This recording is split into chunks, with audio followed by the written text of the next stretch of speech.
I get stuck in my head and can't speak freely during first dates. Any advice? No second dates either.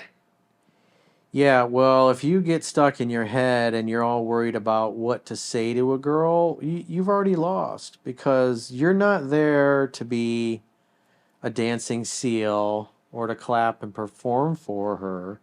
You're there to get to know her.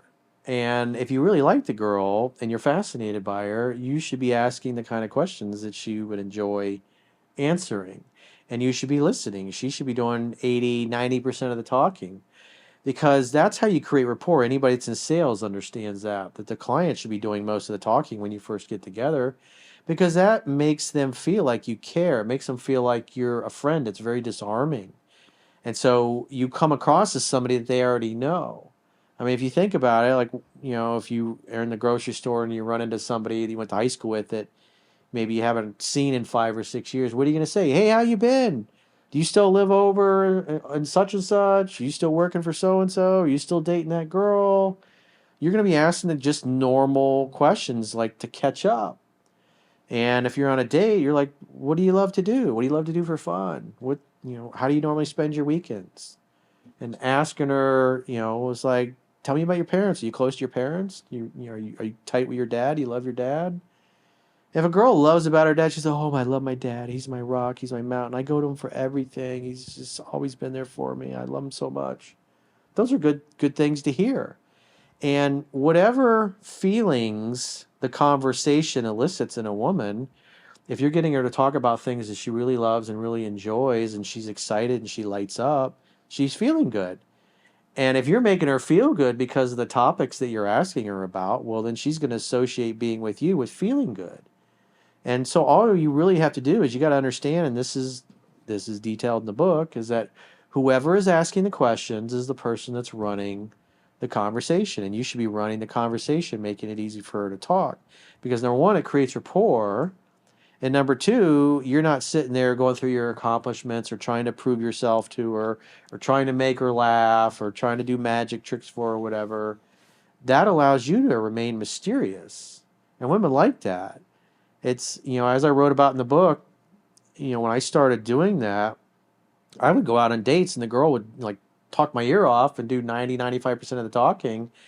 And at the end of the day, she'd be like, I don't know anything about you. It's like, oh my God, I talked the whole time. And then they start kind of feeling guilty and apologize. And I was like, well, we can catch up next time we get together.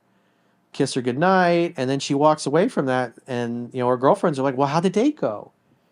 I was like, I think it went well. I was like, what do you mean? It's like, well, I pretty much talked the whole time. He hardly said anything. He was a good listener. He really seemed to like what I was saying. I was like, well, what's he like? Well, I don't really know. I don't really know anything about him. And that's what you want because now she's curious. But if you go on a date and you're telling her where you work, where you grew up, you're telling her all the basics of your life, what you do for fun every weekend, then what's going to happen is she's going to feel like you're kind of selfish because all you're doing is talking about yourself and in a way usually that's trying to prove yourself to her, which is unattractive. And there's nothing mysterious about you. So by the end of the first date, now she knows your whole life story and your whole life history, and you don't know anything about her, and she's already bored. Yeah, there's And no then when you mystery or yeah, anything. then you go give her the kiss and she turns her head, and then you call her or text her a week or so later to try to get her out on a second date, and you get no response. You get no second date. Whereas if you do it the way that's in the book, I mean, anybody that's been in sales or has been a trained salesperson knows that the most important thing is you got to establish that rapport, that friendship. You got to get the other person to talk, and you got to be a good listener. What's the old saying? You've got two ears and one mouth, so you can listen twice as much as you talk. And ideally, when it comes to women, because on average, women tend to say about 8,000 words a day, and guys tend to say about 2,000 words. They're natural talkers. And if you can get her to talk about things she loves and she enjoys, she's going to be happy and she's going to really enjoy it. And to her, oh, it was a great date. Yeah. And she likes how she felt with you because the feelings that were elicited in her because of the things she was talking about make her feel good. And then she assumes that the reason she felt good on the date with you is because she's really attracted and really into you. when in reality, you got her to talk about things that she really loves and enjoy versus, tell me about all the guys that dicked you over, or, what happened, why did your last relationship not work Yeah. out? Oh, my boyfriend cheated on me, or he lied to me, or he didn't treat me good, or he never took me out on dates, or he was very argumentative, he complained all the time.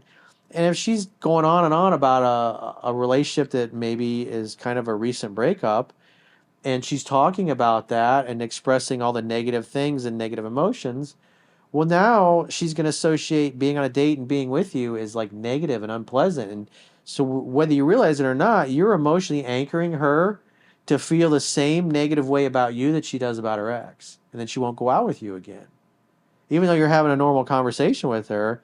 But women care mostly about how they feel about you, not what a great dude you are, or how handsome you are, or how big your bank account is, or what a nice car you have. They care about how they feel about you.